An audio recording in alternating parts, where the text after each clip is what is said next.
లక్ష్మీకాంత. మీ పేరండి? రజిత. రజిత, లక్ష్మీకాంత. రెడీయా ఇద్దరు కూడా సొరకాయ తెలగపిండి కూర చేయడానికి? ఓకే రజిత గారు మొదలు పెడదామా? ఫస్ట్ బౌల్లో ఆయిల్ వేసేసుకోవాలి. ఆవాలు, ఓకే వేసే, జీలకర్ర, ఓకే ఆయిల్ వేస్తున్నా. ఓకే,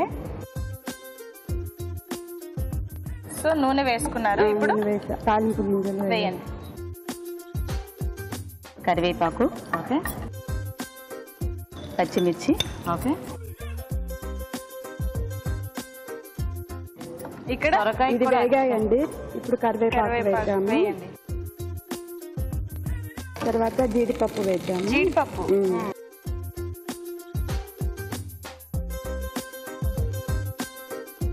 తర్వాత పచ్చిమిరపకాయలు. కంగారు ఏం లేదు, నెమ్మదిగా చేయండి. ఇవి కొంచెం సేపు వేగనిద్దాము. ఓకే, ఓకేనా? సరిపోతాయా? చాలండి. నెక్స్ట్ టైం వేస్తారు? Next time onions. ఓకే వేసేయండి.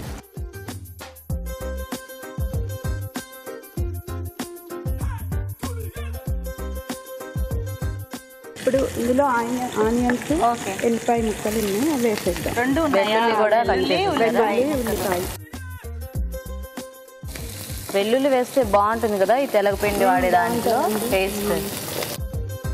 ఇప్పుడు కొంచెం పసుపు వేద్దాము. వేయండి. అంటారా? ఇప్పుడు అల్లం ఎల్లిపాయ పేస్ట్ వేద్దాం. ఓకే, చాలా అల్లం వెల్లుల్లి అంతే, ఇందులో ఇంకేం లేదు. లేదండి, అల్లం వెల్లుల్లి. ఓకేనా? మీరేం వేస్తారు నెక్స్ట్? లైట్గా పసుపు, ఓకే అల్లం వెల్లుల్లి పేస్ట్. ఓకే. ఇక్కడ వరకు అయితే జీడిపప్పు తప్ప ప్రాసెస్ అంతా జీడిపప్పు వెల్లుల్లి తప్పితే ప్రాసెస్ అంతా సేమ్. అంటే ఇలాంటి కూరలు చాలా సింపుల్ గా అయిపోతాయి కదా, సో ఆల్మోస్ట్ సేమ్ ఉంటుంది, కాకపోతే టేస్ట్ అనేది సెట్ అవ్వాలి. ఓకే నెక్స్ట్ అండి టమాటో వేసేసేయండి. నెక్స్ట్ మీరు టమాటా వేయండి. కొంచెం ధనియా పౌడర్. ఓకే. సో ధనియాల పొడి ఇప్పుడే వేసేసుకుంటే బాగుంటుందా? స్మెల్ అనేది దానికి పడుతుంది కదా అన్నమాట. Okay okay. సిమ్లో కొద్దిసేపు 5 మినిట్స్ వేగించాలి. మూత పెట్టేద్దామా? మూత పెట్టేసి సిమ్లో 5 మినిట్స్ వేగించాలి. ఓకే. మూత పెట్టాలా? సరే. ఈ తెలగపిండి కాంబినేషన్ అనేది కొన్ని వెజిటబుల్స్ కి బాగా సెట్ అవుతుంది కదా. అందులో సొరకాయ ఒకటి. అవును, చూద్దాం ఒకసారి. సరిపోతుందా? నీళ్ళు ఏమైనా పోయాలా? వాటర్ పోయినా చూడండి. ఓకేనా? నెక్స్ట్ టైం వేస్తారు? నెక్స్ట్ సొరకాయ ముక్కలు ఉడికించేసారా? బాయిల్ చేసి. ఓకే వేసేసేయండి.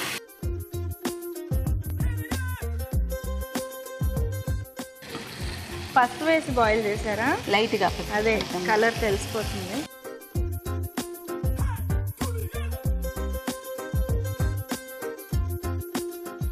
ఇలాంటి కూరలు చాలా సింపుల్, అలాగే టేస్టీగా కూడా ఉంటాయి. హెల్దీ కూడా, అండ్ ఆరోగ్యానికి కూడా చాలా మంచిది. రెగ్యులర్ గా చేసుకుంటూ ఉండొచ్చు. చేస్తూనే ఉంటారు ఎక్కువగా ఇంట్లో. సొరకాయ వేసేస్తారా? వేయండి. మీరు కూడా ఉడికించిన సొరకాయ.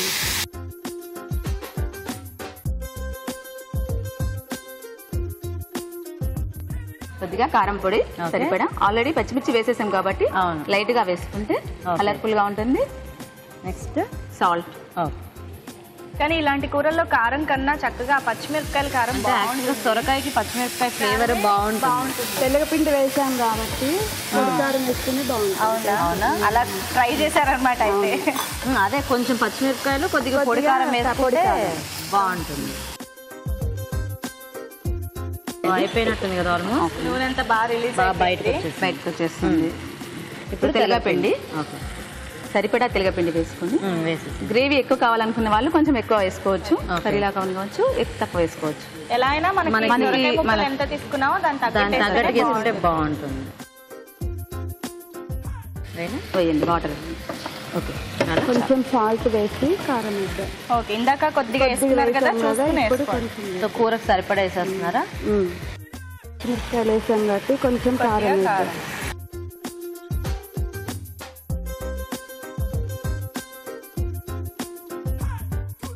తెల్లగపిండి వేద్దాము. వేయండి. సరిపోతుందా? చూద్దాం కలిపితే కలిపాక కొంచెం వేద్దాం. అలాగే. మంచి స్మెల్ వస్తుందండి తెలగపిండి వేయగానే. సో తెలగపిండికి చాలా మంచి ఫ్లేవర్ ఉంటుంది, బాగా స్ట్రాంగ్గా. చూద్దామా? ఓకేనా?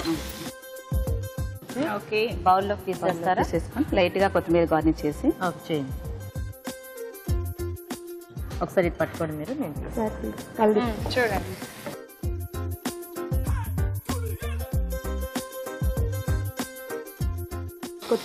కొత్తిమీర వేయండి.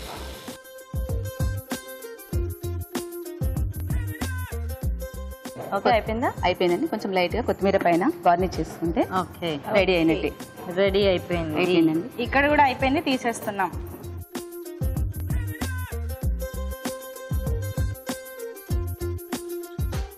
ఓకేనండి. ఇంకేమైనా గార్నిష్ చేస్తారా? కొంచెం కొత్తిమీర మధ్యలో పెట్టేద్దాం.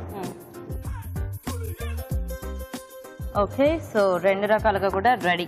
సింపుల్ గా చక్కగా చేసేసారు. ఓకే మరి ఈరోజు కిచెన్ క్వీన్ రజిత గారు తయారు చేసిన సొరకాయ తెలగపిండి కూర తయారీ విధానం ఇంకోసారి చూద్దాం. సొరకాయ తెలగపిండి కూర తయారు చేసుకునే విధానం. ఒక పాన్ లో నూనె వేసి ఆవాలు, జీలకర్ర, కరివేపాకు, తరిగిన పచ్చిమిరపకాయలు వేసి వేగాక ఉల్లిపాయ ముక్కలు వేసి వేయించాలి. దీనిలో పసుపు, అల్లం వెల్లుల్లి పేస్ట్, టొమాటో ముక్కలు, ధనియాల పొడి వేసి వేగనివ్వాలి. ఆ తర్వాత ఉడికించిన సొరకాయ ముక్కలు కూడా వేసి ఉడకనివ్వాలి. తర్వాత తగినన్ని నీళ్లు పోసి కారం, ఉప్పు వేసి మరి కాసేపు ఉడకనివ్వాలి. చివరిగా తెలగపిండి వేసి బాగా కలుపుకుని కాస్త మగ్గనివ్వాలి. ఆపై కొత్తిమీరతో గార్నిష్ చేసి సర్వ్ చేస్తే సొరకాయ తెలగపిండి కూర రెడీ.